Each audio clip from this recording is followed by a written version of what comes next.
Mon nom est Kate Dawes. J'ai 33 ans et je suis infirmière. J'ai commencé à travailler en tant qu'infirmière après l'école d'infirmière et je travaille maintenant dans une clinique de la ville. J'ai rencontré mon mari, Daniel, grâce au directeur de la clinique. Mon mari, Daniel, est psychologue agréé. Je travaille dans une clinique de médecine interne et Daniel travaille dans une clinique de santé mentale. Nos domaines sont différents, mais les directeurs de nos cliniques étaient camarades de classe au collège. En raison des circonstances familiales, je n'ai pas eu la chance de sortir avec quelqu'un et j'étais concentrée sur mon travail. Mes parents sont décédés tôt, alors je m'inquiétais pour mes jeunes frères, Julie. Juste au moment où je me suis sentie soulagée que Julie ait obtenu son diplôme universitaire et ait trouvé un emploi, j'ai rencontré Daniel. Daniel était un homme gentil, intelligent et merveilleux. Daniel et moi nous sommes mariés et malgré nos horaires chargés, nous vivons heureux ensemble. Mon frère, Julie, a 25 ans, 8 ans de moins que moi. Il a toujours admiré sa grande sœur et compté sur moi. Julie était vraiment heureux quand je me suis mariée avec Daniel et a gagné un beau-frère. Julie s'est mariée avec une femme qu'il a rencontrée dans son lieu de travail. Nommée Marie, étrangement, la fille de quelqu'un que je connais. Même après le mariage, Julie vient souvent à la maison. Il aime parler avec moi, mais il aime aussi Daniel, son beau-frère. Kate. J'ai acheté ce délicieux cheesecake dans une célèbre boutique. Julie, c'est gentil, mais tu n'es pas de service aujourd'hui? Où est Marie? Marie a mal à la tête aujourd'hui. Elle se repose à la maison, alors ne t'inquiète pas. Auparavant, Marie avait mal au ventre, puis de l'anémie, et avant cela, des douleurs au dos. En tant qu'infirmière, je sais qu'elle ne peut pas me tromper, mais les efforts de Julie sont touchants.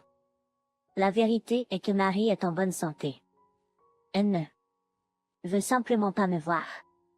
Il semble qu'elle m'ait détesté depuis le moment où Julie m'a présenté comme sa fiancée. Les parents de Marie et moi sommes des connaissances, mais nous ne nous parents, j'ai travaillé comme infirmière et payé pour les études de Julie. Julie est reconnaissant et me regarde comme un parent. Marie n'aime pas à quel point Julie m'admire. Une fois, quand ce N était que Marie et moi, elle a dit, ne fais pas comme si c'est normal que Julie t'admire. C'est agaçant. Julie a perdu nos parents quand il était au lycée. Je savais que Julie voulait étudier à l'université, alors j'ai travaillé dur pour économiser pour ses frais de scolarité. Ce n'était pas une décision calculée. Je voulais protéger mon frère, pas comme un plan, mais comme sa sœur. Malgré mon mécontentement, je me suis demandé si, en tant qu'aînée, je devais laisser les mots de Marie glisser. Je lui ai répondu. Joy a décroché un poste dans une grande entreprise grâce à son travail acharné.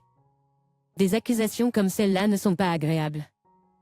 Après cela, Marie a commencé à m'ignorer complètement. Elle me voyait probablement comme une belle-sœur ennuyeuse pour avoir dit ce que je pensais. J'ai gardé les paroles de Marie secrètes auprès de Julie. Si elle savait qu'elle m'avait insulté, cela entraînerait une dispute entre eux. Je ne voulais pas causer de querelle dans leur mariage, mais Julie a remarqué que Marie aime hésitait. J'aurais aimé m'entendre avec la femme de mon frère. Nous avions été invités chez Julie. C'était toujours à la maison, donc l'invitation de Julie était spéciale. Mais quand nous sommes arrivés ce jour-là, Marie n'était pas là. Julie avait préparé un festin, mais il a été jeté à la poubelle. La poubelle était remplie de la nourriture que Julie avait cuisinée. Elle avait stocké les plats qu'elle avait fait la veille au réfrigérateur. Marie les avait jetés par dépit.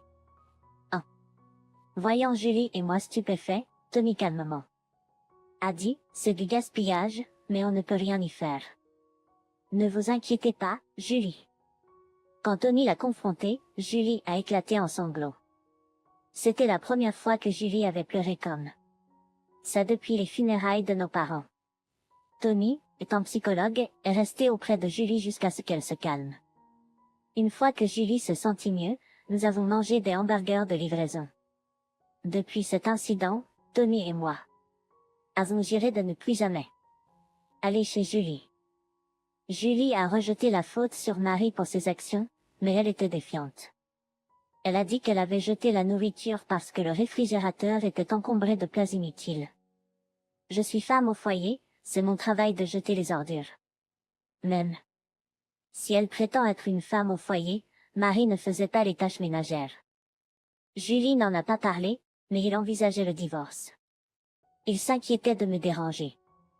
Le fait que les parents de Marie et moi toujours penser aux autres. Julie nous rend visite parce qu'elle se sent plus à l'aise avec moi et Daniel. Je n'ai pas d'esprit contre le fait que Marie ne m'aime pas. Les gens ont leurs propres préférences et aversions, mais je voulais qu'elle cesse de faire souffrir Julie. Merci, Julie. Le café que tu m'as donné la dernière fois était excellent. Daniel est très respecté par les médecins, les infirmières et les patients dans son lieu de travail. Il est également admiré par les jeunes conseillers. Être psychologue, Daniel gère les émotions des gens, ce qui est un travail mental exigeant pour le conseiller ainsi que Daniel soutenait discrètement les nouveaux conseillers. En guise de remerciement, un jeune conseiller lui avait offert le service à thé. Kate et Daniel, je prévois une action de grâce spéciale pour vous. Restez à l'écoute. Merci. Nous attendons tous les deux avec impatience. Après le départ de Julie, Daniel a gentiment dit à moi, « Kate, ton frère donne de son cœur. Acceptons-le avec un sourire. » Je m'inquiète instinctivement en tant que sœur de lui, mais je devrais célébrer sa croissance en tant que famille. Alors que j'allais débarrasser les tasses, Daniel les a prises à la place. En faisant la vaisselle, Daniel a plaisanté, « Si tu continues de t'inquiéter pour Joy, je pourrais être jaloux. » Je l'ai pris dans mes bras alors qu'il nettoyait soigneusement les assiettes, riant doucement.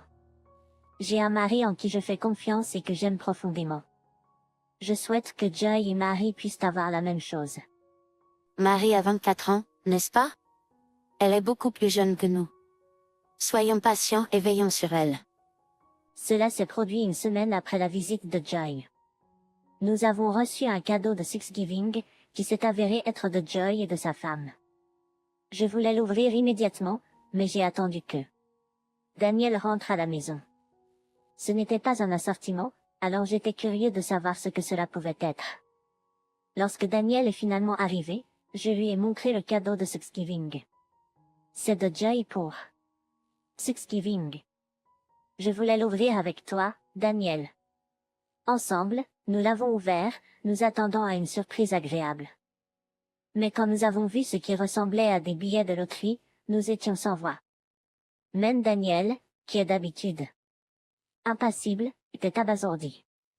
Son expression a confirmé. Question. Daniel a vérifié les billets perdants, envisageant s'il pouvait s'agir d'un code, mais c'était peu probable que Julie joue un tel tour. J'avais déjà mes soupçons.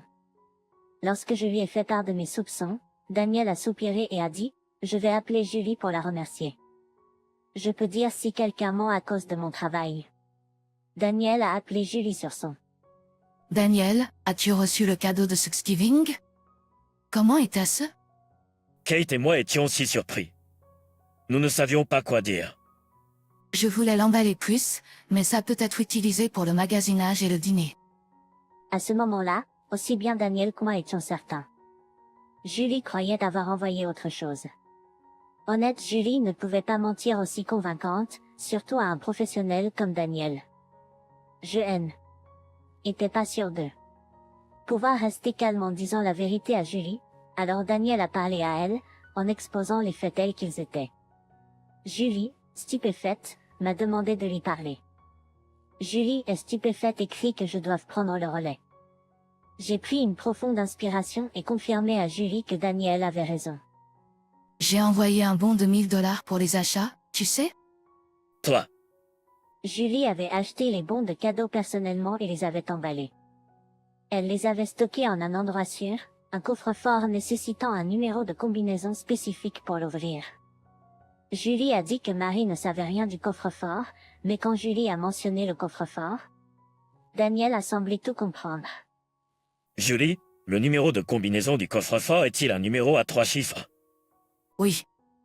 J'ai quelques questions légères pour Marie. Laissez-moi lui parler. Oui.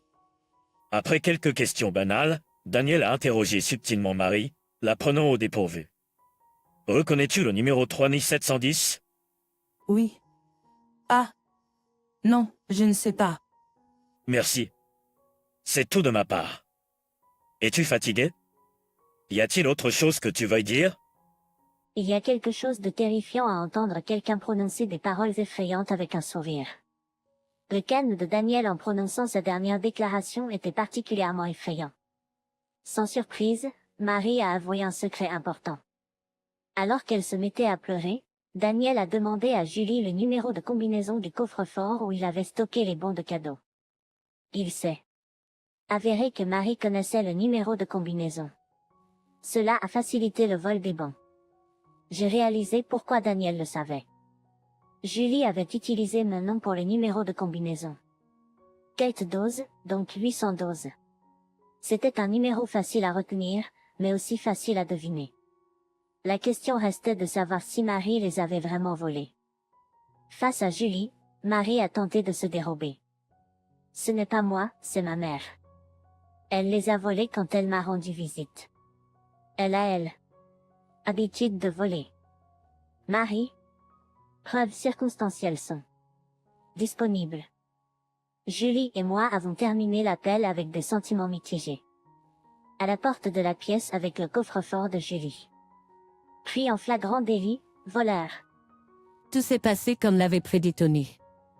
Il était essentiel de surprendre Marie en train de voler. Nous avons donc rapidement tendu un piège. Julie a subtilement suggéré qu'il avait changé la combinaison du coffre-fort. Nous avons laissé des indices assez évidents pour Marie. En guise de touche finale, je les ai ostensiblement montrés en rangeant une grosse somme d'argent. Marie est tombée dans notre piège. Prise en flagrant délit par moi, Marie était stupéfaite. Je suis sa femme. Son argent est mon argent. Donc, elle a avoué avoir volé les cartes cadeaux. Les cartes cadeaux d'une valeur de 1000 $ ont été rapidement dépensées. Tout ce qu'elle voulait, a-t-elle ri, c'était plus d'argent. Ayant obtenu son aveu concernant les cartes cadeaux de Thanksgiving, j'ai demandé des nouvelles de ses crimes passés. Marie se vantait de ses habitudes de vol. Il s'est avéré qu'elle avait vendu le collier de sa sœur. Il n'y a aucun espoir de faire réfléchir quelqu'un comme elle. Il n'y a aucun espoir de faire réfléchir quelqu'un comme elle. Donc, j'ai décidé de remercier Marie pour son aveu. Je comprends. Je fournirai cette conversation comme preuve à la police. Penser que je suis venue à sa maison sans préparation était stupide. Bien sûr, j'avais un enregistreur. De plus, Julie avait rapidement installé une caméra dans la pièce du coffre-fort. Nous avions les 2 preuves vidéo et audio. Et le clou du spectacle était le paquet de billets que Marie essayait de voler. Ce sont de nouveaux billets. Il serait étrange de trouver les empreintes digitales de qui que ce soit d'autre que la banque et celle de Julie. Tu m'as piégé, sale sorcière. En fait, ils étaient entrés dans la maison pendant que Marie me distrayait. Daniel. Appelez la police. Vite. Bonjour. Nous avons rattrapé un voleur. Pourriez-vous venir ? La police est arrivée et a arrêté Marie sur place. Nous avons tous été interrogés par la police séparément. Nous avons soumis les preuves et avons honnêtement expliqué comment tout avait commencé. Ensuite, une vérité stupéfiante est apparue. Les enquêtes de la police ont révélé le casier judiciaire de Marie. Depuis sa jeunesse, elle avait été régulièrement prise en train de faire du vol à l'étalage. Nous allons faire payer Marie. Chaque centime. Marie a été obligée de rembourser les 1000 $.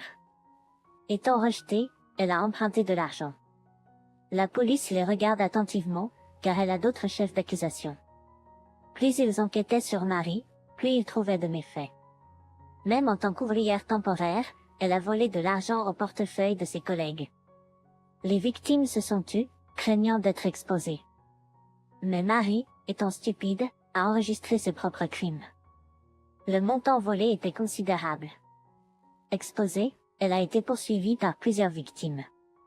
Maintenant, elle est dépassée par le remboursement de l'argent volé. L'intérêt sur ces prêts dangereux était apparemment énorme. Joy était soulagée d'avoir divorcé d'elle. Pourtant, sa fille Marie était la pire. Marie a apporté la honte à sa propre famille. C'était déconcertant de voir comment les choses avaient évolué de cette façon. Les parents veulent cacher la honte de leurs enfants. Même les grands enseignants ne sont que des parents. Daniel conseille Madame Smith à notre demande. Madame Smith a été traumatisée par les actions de Marie. Il était certain qu'elle serait rapidement poursuivie par la police.